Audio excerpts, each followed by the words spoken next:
We created an organization, very small but quite active, which is called Rural Est, for Eastern countries and rural development, which was created by young researchers, mainly PhD students, who were studying transformation of agriculture in Eastern European countries, which is gathering researchers from Eastern countries, mainly Poland and Romania, but also sometimes others, researchers from France, institutionals, and NGOs. And we very often have the same format, which is having academic presentations connected to field visits or field very short case studies and transversal political debates.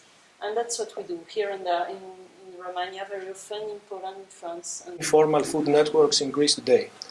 This is an initial mapping, we would say, as a response to the crisis. After 2011, we have a multitude of various forms of networks. As you can see, there are about broadly six categories: organized direct sales, food networks without intermediaries, urban vegetable gardens, social groceries, some kind of new types of agricultural cooperatives, not the traditional ones, and some other initiatives about recycling and reuse of food. Many municipal authorities and also many citizen initiatives are involved in these informal food networks. As we know, there is no universally agreed definition about subsistence or semi-subsistence farms. Greece has, according to the latest available data, more than 500,000 agricultural holdings. Small-scale farming with mixed farm systems. This is the prevailing form of farming in Greece. More than 3/4 of farms are under 5 hectares of utilized agricultural area. The average size is 4.8 hectares. Very small scale, as I said before, 1/3 of farms is of a very small economic size also, standard output less than 2,000 euros. And also, about 16% of farms, more than half of the production is self-consumed by the holder. Here we have done something different. From the original microdata of household budget surveys for Greece, a colleague of mine and I, we have classified all the households in Greece into 6 categories, according to their involvement, to their engagement with farming. The majority of households, about 53%, have no relation to farming at all. All the other, about 47, let's say, %, we have 5 different categories with, for example, the first category is households with a professional farmer as a head, the responsible of the household. We have 2 other categories where farming is the second or the third activity of the household keeper. We have retired farm households and non-farm households, which have just a very few quantities of agricultural products for self-consumption. Cet endroit est sur un causse, ce qu'on appelle un causse.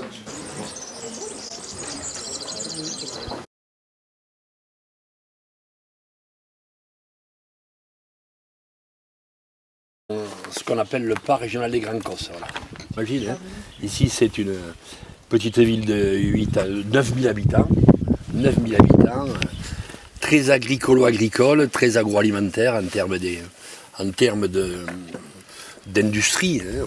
Terre de Liens, c'est une structure qui a été créée il y a 10 ans, suite à un constat qui était de dire il y a des gens qui veulent s'installer à la campagne. Parcours, c'est qu'on s'est installé ça va faire 5 ans. Donc c'est une reconversion, on était quand même dans l'agriculture. François était paysan boulanger.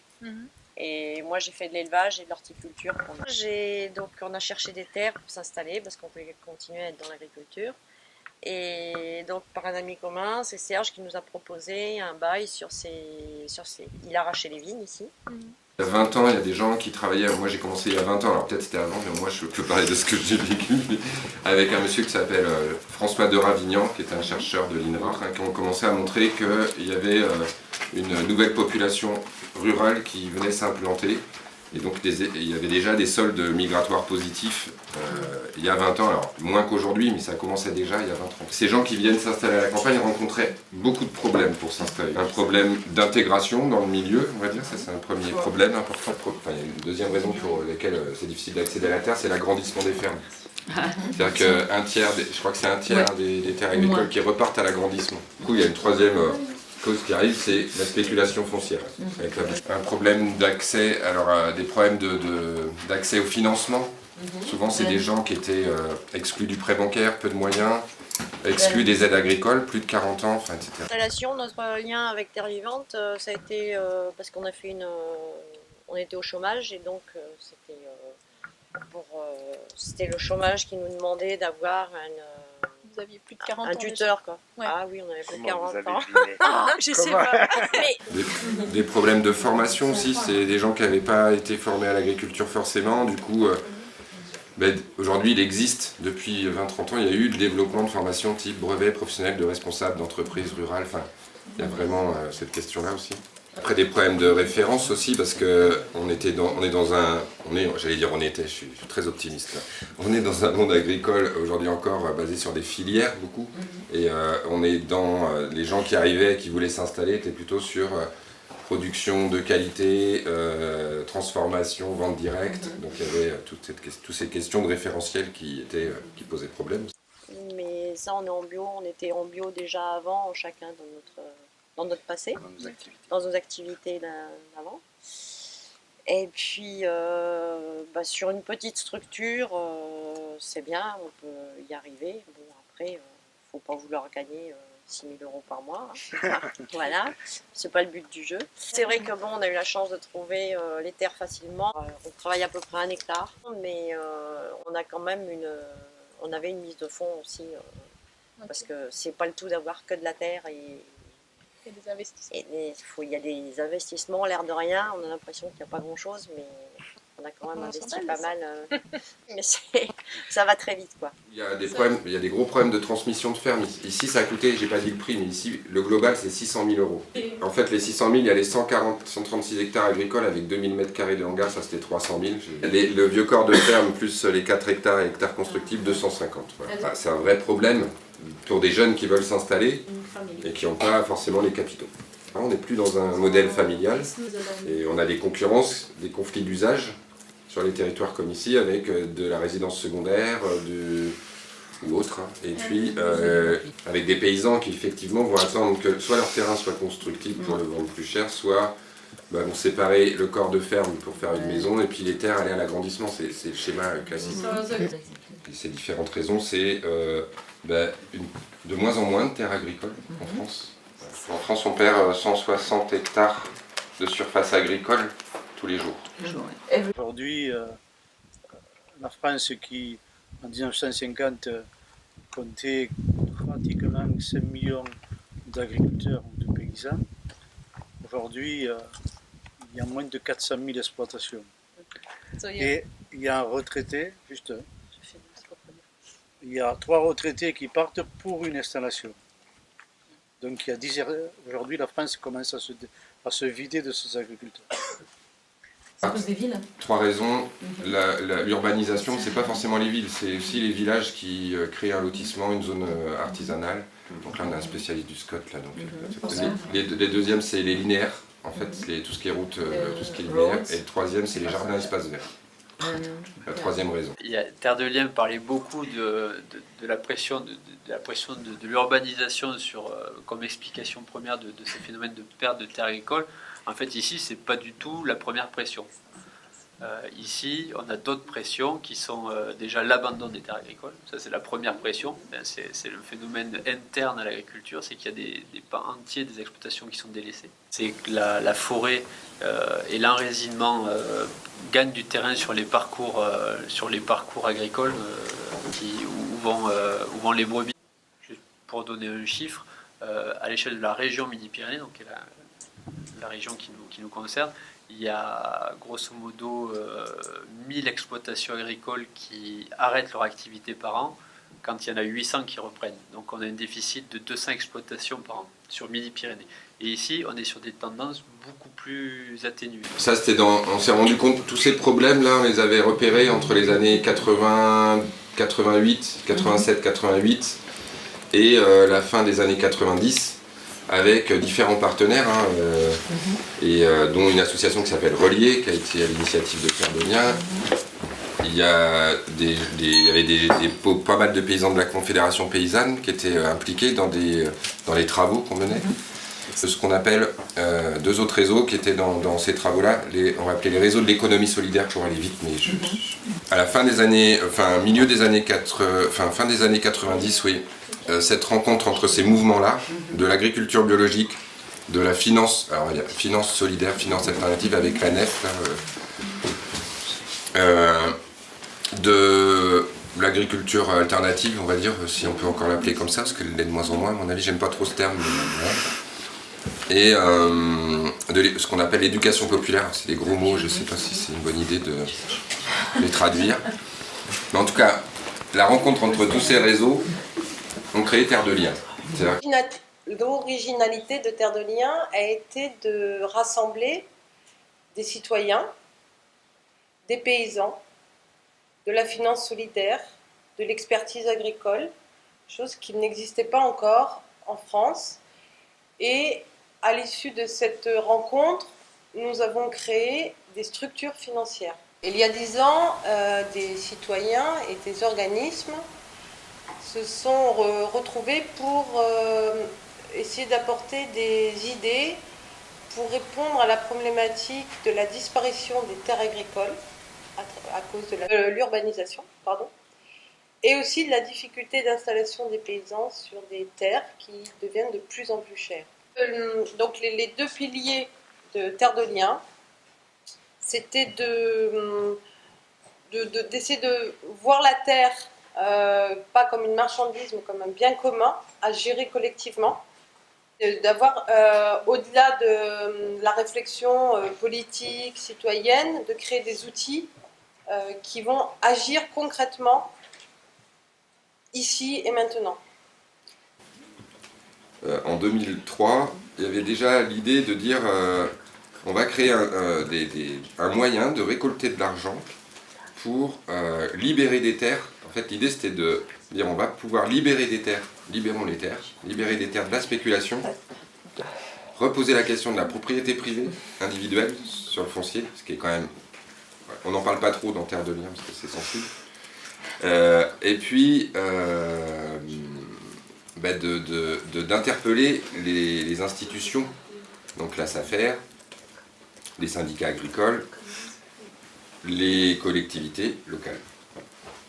Il y avait parce qu'il y avait des personnes engagées qui avaient envie d'aller beaucoup plus loin, donc on va parler du squat.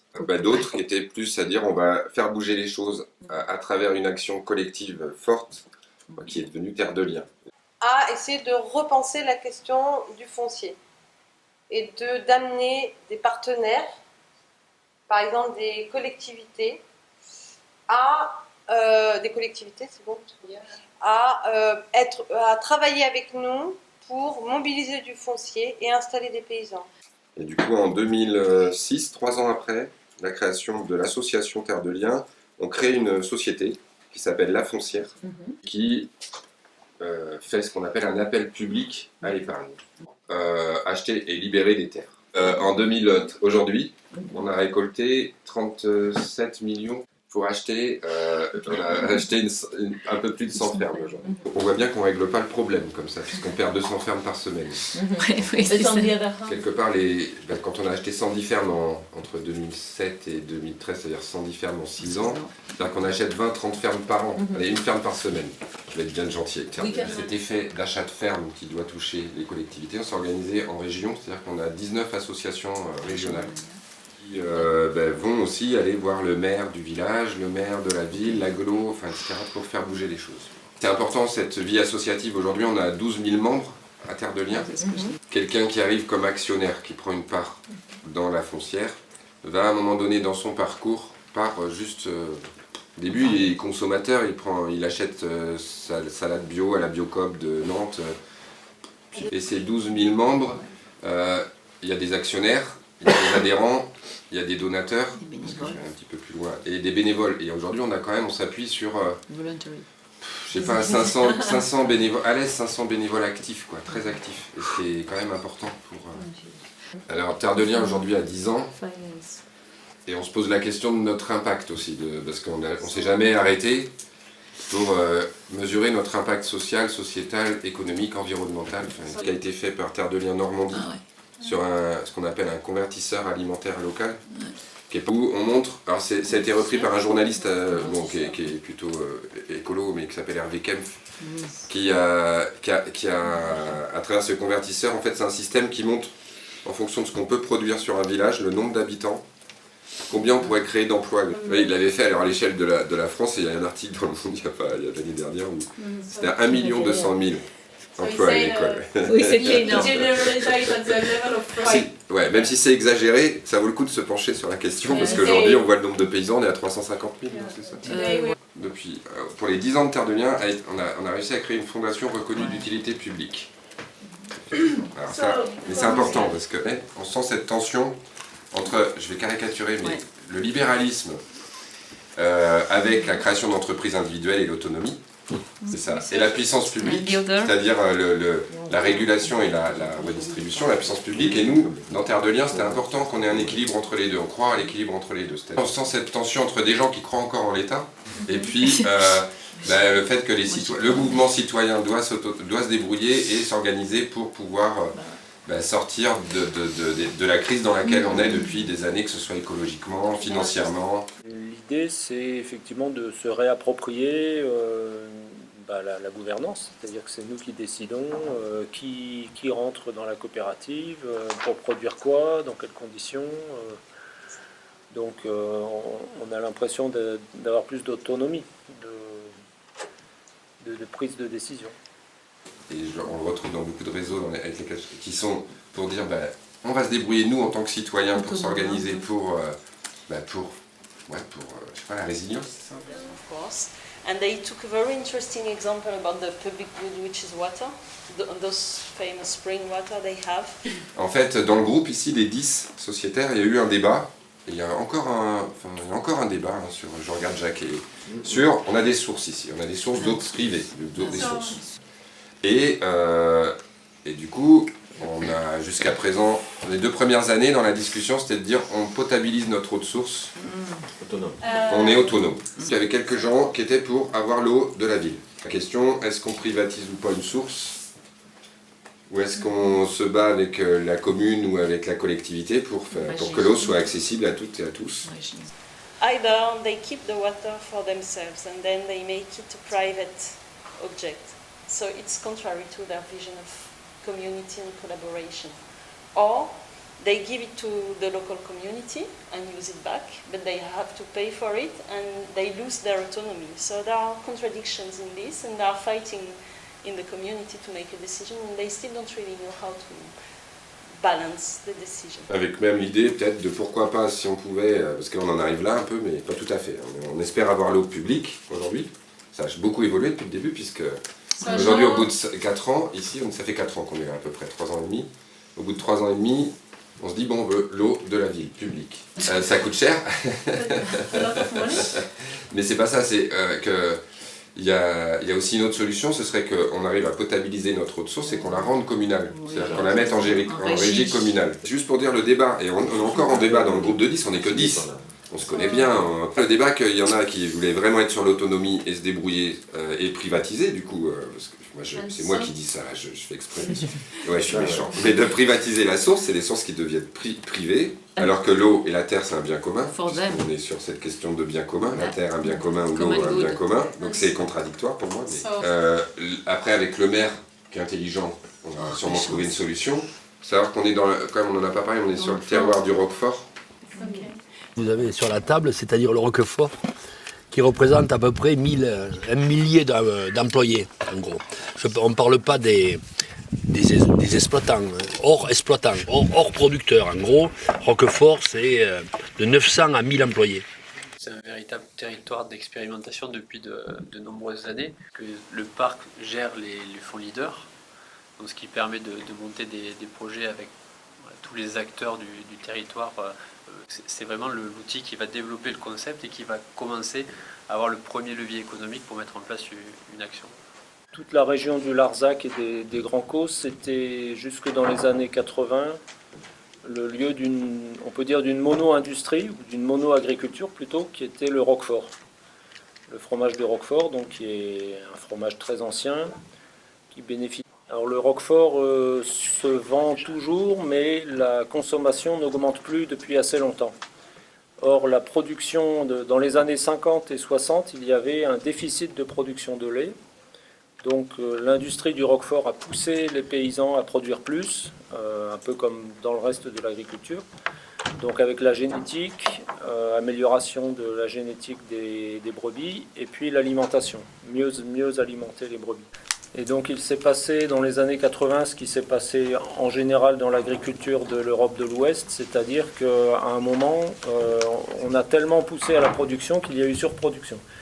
Et donc à partir des années 80, il y a eu un phénomène de surproduction de lait. Donc les industriels de Roquefort ont instauré des sortes de quotas.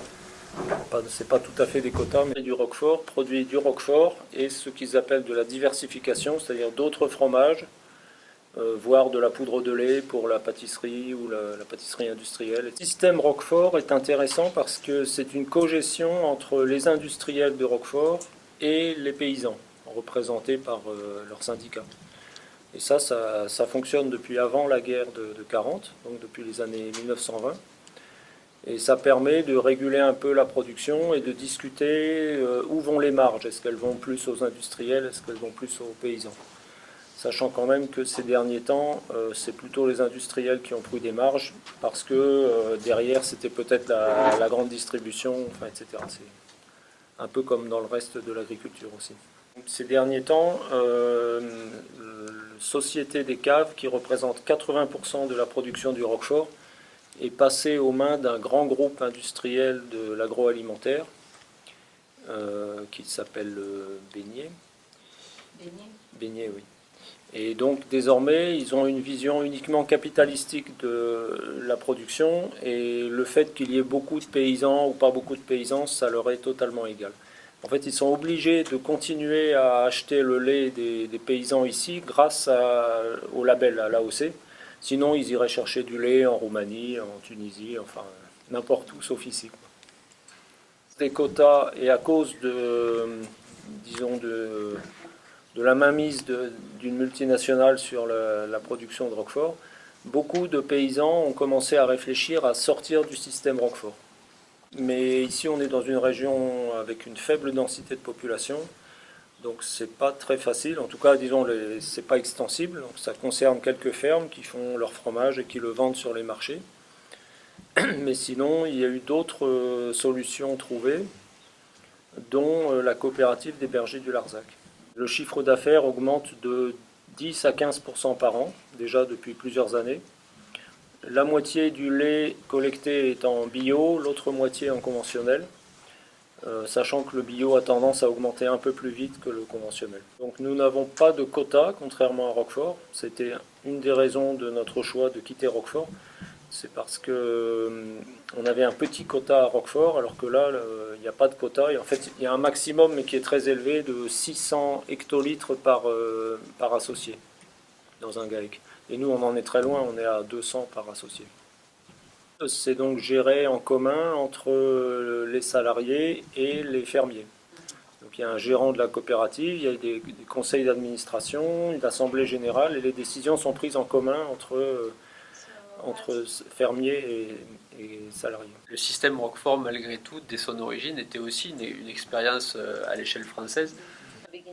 Parce que le Roquefort étant le premier fromage en AOC, c'est l'apparition de l'agriculture territorialisée. Quand même. Donc tout à l'heure, le président Fauconnier vous a dit que ça faisait entre 900 et 1000 salariés de l'industrie, mais c'est 1300 exploitations agricoles aussi.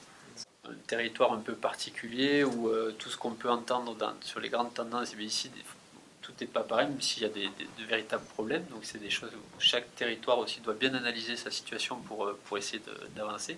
Et c'est un peu toutes ces choses qui expliquent que ce territoire a fait parc naturel régional, parce qu'un parc naturel régional ne l'est pas par essence, mais il se construit sur un territoire qui a une histoire. Et c'est cette histoire particulière de Roquefort qui a été popularisée quand il y a eu le démontage aussi du McDo, qui était sur voilà. Il y a eu la lutte du Larzac aussi, peut-être qui a une génération qui a dû la connaître. Donc c'est tous ces éléments-là qui ont fait qu'on devient un territoire d'expérimentation. Voilà. Et là, je suis content parce qu'on va enfin acheter une ferme dans une filière Roquefort. Ça me fait un peu mal de dire ça, mais quand même. Puisque ce Nino en question qui reprend la ferme d'un vieux, Alain, pas vieux, mais oui, de quelqu'un qui part à la retraite. N'aurait jamais pu acheter là sans l'intervention de Terre de Liens, va pouvoir reprendre la ferme. Et en plus, nous, dans Terre de Liens, ça nous oblige à nous poser des questions aussi sur le modèle agricole. Dans le monde viticole, il y a deux mondes aussi. Il y a deux mondes. Le Languedoc est toujours le plus grand, c'est le plus grand vignoble du monde. Il a encore 250 000 hectares de vignes. La caractéristique du vignoble du Languedoc, c'est qu'il est sur des multi-coteaux. Vous avez des milliers de terroirs. Et aujourd'hui, les vignerons s'appliquent à faire du bon vin. Et on a des choses assez exceptionnelles. Chaque 5-6 km, vous avez des productions tout à fait différentes. And small producer, just ça, c'est la viticulture que j'aime. That's what he likes. Celle qui n'est pas normalisée. Voilà, qui n'est pas dans les normes. Voilà. Et après, on voit un développement dans les plaines d'une viticulture industrielle, où il y a la chimie et l'eau, où on fait des vins de cépage comme on fait partout dans le monde, en Argentine, aux États-Unis, en Chine, partout. Pareil, où là on met les gens en compétitivité. L'histoire de la viticulture du Languedoc, elle s'est construite sur la coopération.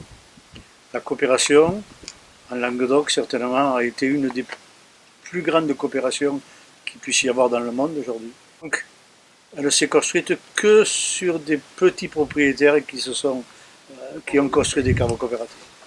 Cette ferme qu'on achète comme ici à Vispins, c'est de pouvoir mobiliser les collectivités locales, la SAFER locale, pour reposer la question du foncier agricole et de l'installation agricole plus largement. Il y a 140 hectares qui est acheté grâce à la mobilisation de Terre de Liens. 140 hectares qui sont séparés en deux par la route par laquelle vous êtes arrivé. À droite, là où vous avez garé les voitures, c'est l'agricole. En fait, c'est la partie agricole, avec 136 hectares, si je ne me trompe pas. When we arrived here 3 years ago, they were breeding cows, 60 cows, and they were breeding sheep. Yes, it was an intensive farm. There were up to 10,000 sheep a year who were fed here of sheep food from outside. There was a truck every 10 days who was transporting here some food for the sheep. So when we took the farm, we stopped intensive sheep, and we have bought 60 cows. We are growing veals. We have a project to make goat cheese. but we have a problem. We are not connected to a public water network, so we are using water from a source. It's impossible to make cheese on a farm if you don't have certified potable water. We could make it from our springs, but they are polluted with nitrate due to the practice of the former farmer who had a lot of animals, very intensively led. To purify spring water, because they have many springs and no public water on the place, so they must live on the springs. But they were polluted by the former farming system which was in the place, so they have to somehow find a way to purify the water and another way to use it. They face concrete issues and difficulties sometimes about first financing the houses, which is very costly. So it's a challenge to renew the houses in a traditional, interesting way, to live on the place, to have more people there, but not to spend too much money. So it's a lot of handwork, but also they must develop know-how and are still facing the cost of buying the buildings. Et du coup, l'idée, c'est de refaire vivre un lieu agricole dans le sud d'Aveyron, parce qu'on est là, on est dans le sud d'Aveyron. On est 5 là, il y a Renan, Florent, Jacques et Ali, et moi. They live on solidarity, collaboration and community. This is the basis, but also on social equity between people. The whole process is based on autonomy, being technical autonomy, economic autonomy, and of course social for the decision.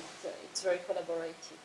Organization locally, they are experimenting a social vision and a social organization, and all the decisions are taken in a collective way, but not only with the 10 people there, because you have people who financed the place and are not living there, friends and relatives, and also the association. And they must agree all together if a decision is taken. So it's a very complicated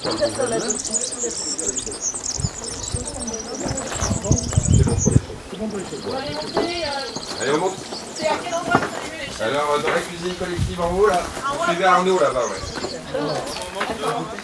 On a acheté 4 hectares avec les maisons, les vieilles bâtisses d'habitat, enfin on y reviendra peut-être après, mais avec les vieilles bâtisses en pierre, avec du terrain constructible avec l'appui du maire, enfin de la mairie et du maire, beaucoup du maire. Et ça, on l'a acheté avec ce qu'on appelle une société civile immobilière. Elle est non spéculative, je ne vais pas dans le détail du statut juridique, mais une association qui a 90% du capital. Nous, on n'a que 1%. On est 10 adultes. Enfin, j'espère adultes. Et avec une idée commune avec l'achat par terre de liens qui était la non-spéculation. Et du coup, avec l'idée de dire on ne peut pas revendre le lieu plus cher que ce qu'on l'a acheté, ou en tout cas en faisant attention à pouvoir préserver les terres agricoles à des prix raisonnables. Voilà, et donc dans ce prêt, on a fait un terrassement pour que la maison soit exposée plein sud et abritée au nord. Voilà, et ensuite donc, on s'est retrouvé sur le rocher, on a pu faire des fondations en béton sur lesquelles on a posé les pylônes.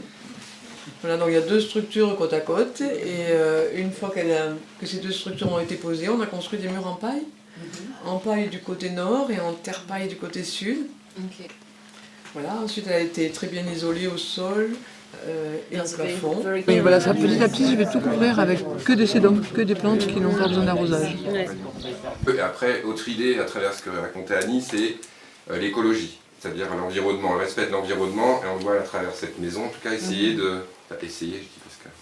de faire attention aux ressources qu'il y a ici, et d'utiliser les matériaux les plus simples possibles pour faire les maisons, utiliser le moins d'intrants possible dans l'agriculture. Enfin, il y a toute cette... en bas, là, si on un tout petit peu, mais en bas, on a ce qu'on appelle une phytoépuration. Donc toutes les eaux usées sont gérées par phytoépuration. En tout cas, pour une dizaine de familles en bas. Il y a une deuxième qui est en cours de construction pour les animaux. On va moins bien voir, là, qui récupère l'eau des maisons de ce côté.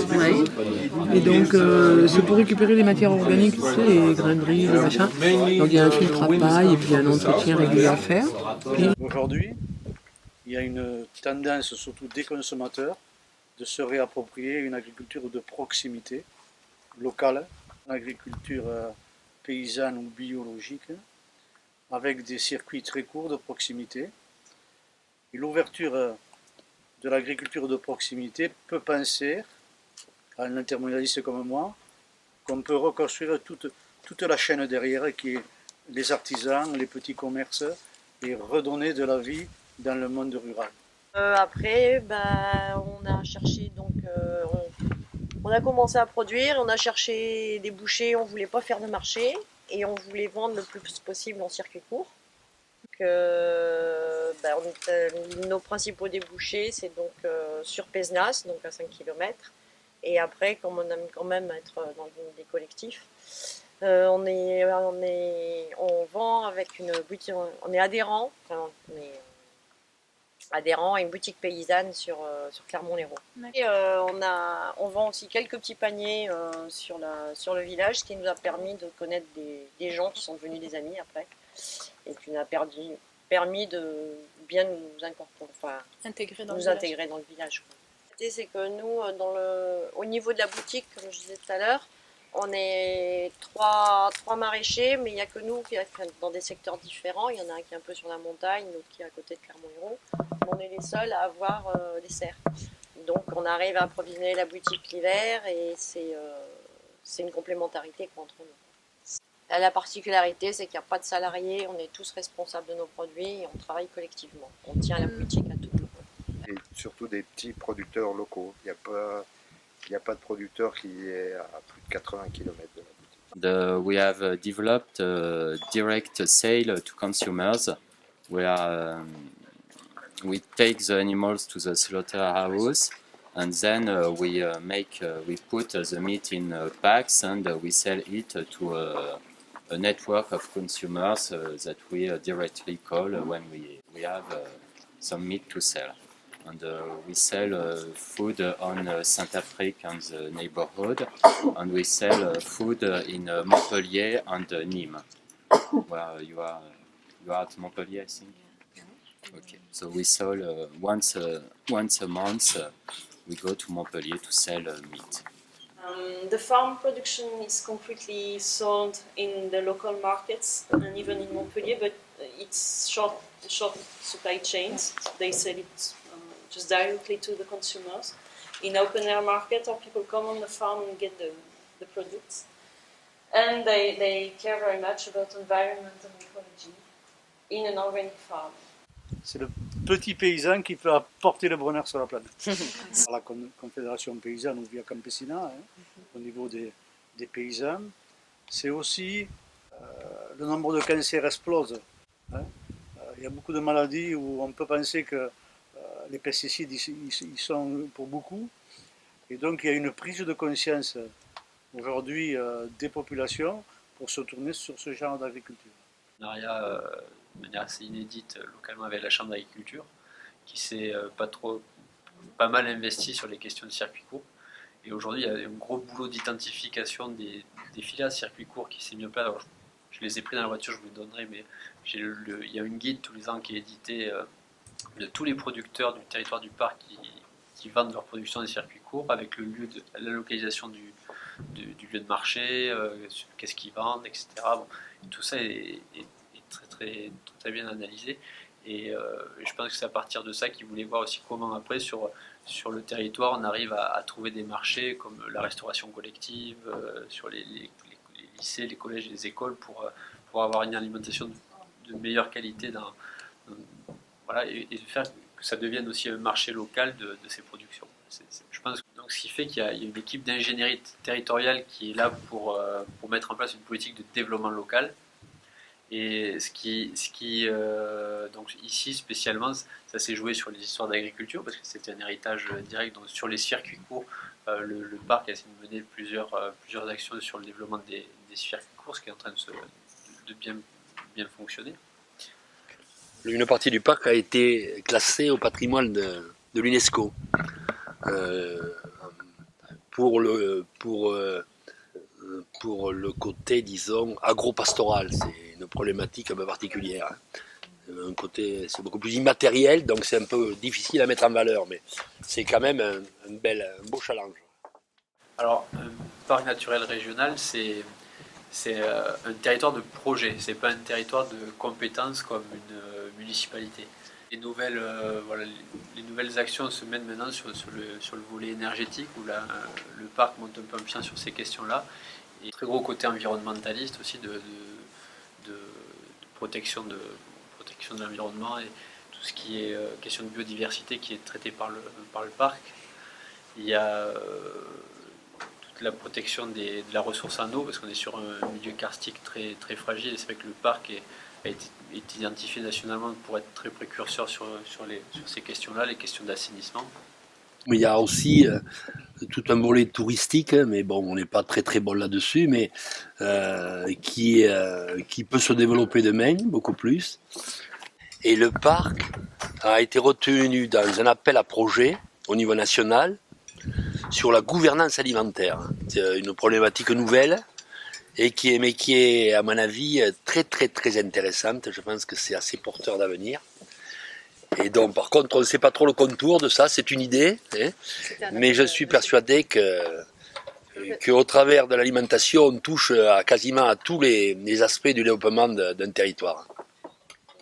Alors donc je suis quelqu'un qui pense qu'aujourd'hui, il faut qu'on ait un monde totalement ouvert où il n'y ait pas de frontières, mais que dans chaque secteur de la planète, on puisse garder ses cultures, ses langues, ses traditions, et que retravailler localement, on ne se met pas en concurrence, et tout le monde peut vivre sur la planète sans se mettre en opposition, mais bien main dans la main.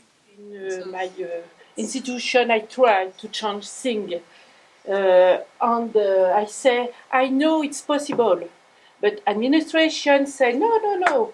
European Commission says it's not possible. There is a lot of course, it's the role of political to change things, but not. It's possible when it's my way of thinking. Then we discussed about a few points about which kind of policies and institutional frameworks could help and support resilience processes for small farmers and for alternative farming in general. First, we said that the contribution of EU funds highly contributes to the competitivity of large specialized farms. So on the other hand, it makes negative competition for the other types of farming. Public authorities are a means to mitigate private appropriation of public goods, as drinking water, appropriated by individuals or private operators. So in case of public goods, you still need public intervention if you want to protect the good governance of the use of the good.